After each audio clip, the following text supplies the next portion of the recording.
서울 노원구와 강북구 병원에서 각각 47명과 11명이 확진되는 등 수도권 병원에서 집단 감염이 잇따르고 있습니다. 특히 백신 접종을 마치고도 감염되는 이른바 돌파 감염 사례도 적지 않아서 의료진에 대한 추가 접종 시급해 보입니다.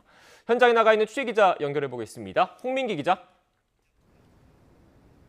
네, 서울 노원구에 있는 한 병원 앞에 나와 있습니다. 네, 지금 홍 기자가 나가 있는 곳에서 집단 감염이 발생한 겁니까?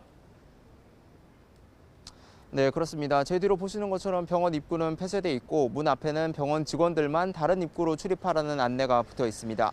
이곳 병원에서 집단 감염이 일어나면서 다른 환자들이 들어올 수 없게 병원을 폐쇄한 건데요. 다만 병원 안쪽 불은 켜져 있는데 확진자들이 현재 동일 집단 격리된 상태입니다. 지금까지 이 병원과 관련한 누적 확진자 모두 47명입니다. 환자가 32명, 종사자가 12명, 또 이들의 가족 3명 등인데요. 지난 6일 병원 종사자 1명이 처음 확진된 뒤 환자와 가족 등으로 감염이 퍼졌습니다.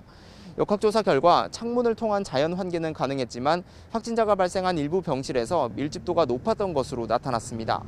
특히 전체 확진자 가운데 절반이 넘는 29명이 백신 접종을 마치고도 감염된 돌파 감염 사례로 확인됐습니다.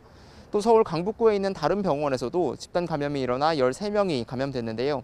이곳에서도 절반 가까운 6명이 돌파 감염이었습니다.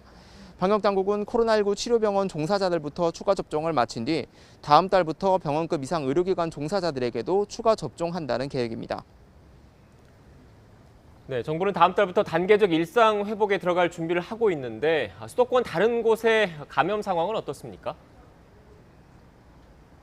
네, 학교와 직장 등 곳곳에서 여전히 산발적인 집단 감염이 일어나고 있습니다. 서울 광진구에 있는 고등학교에서 집단 감염이 또 일어났는데요. 같은 학년 학생 14명을 포함해 지금까지 15명이 감염됐습니다. 학교 외부에서 처음 감염된 것으로 보이는데 학교 측은 학생과 교직원 300여 명을 전수 검사하고 결과를 기다리고 있습니다. 경기도 화성시에 있는 택배 회사에서는 어제 하루 6명이 추가 확진돼 지금까지 23명이 감염됐습니다. 또 남양주시에 있는 요양병원에서도 하루 사이 종사자 등 23명이 감염됐는데요.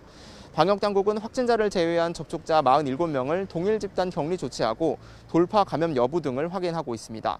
지금까지 서울 노원구 한 병원 앞에서 YTN 홍민기입니다.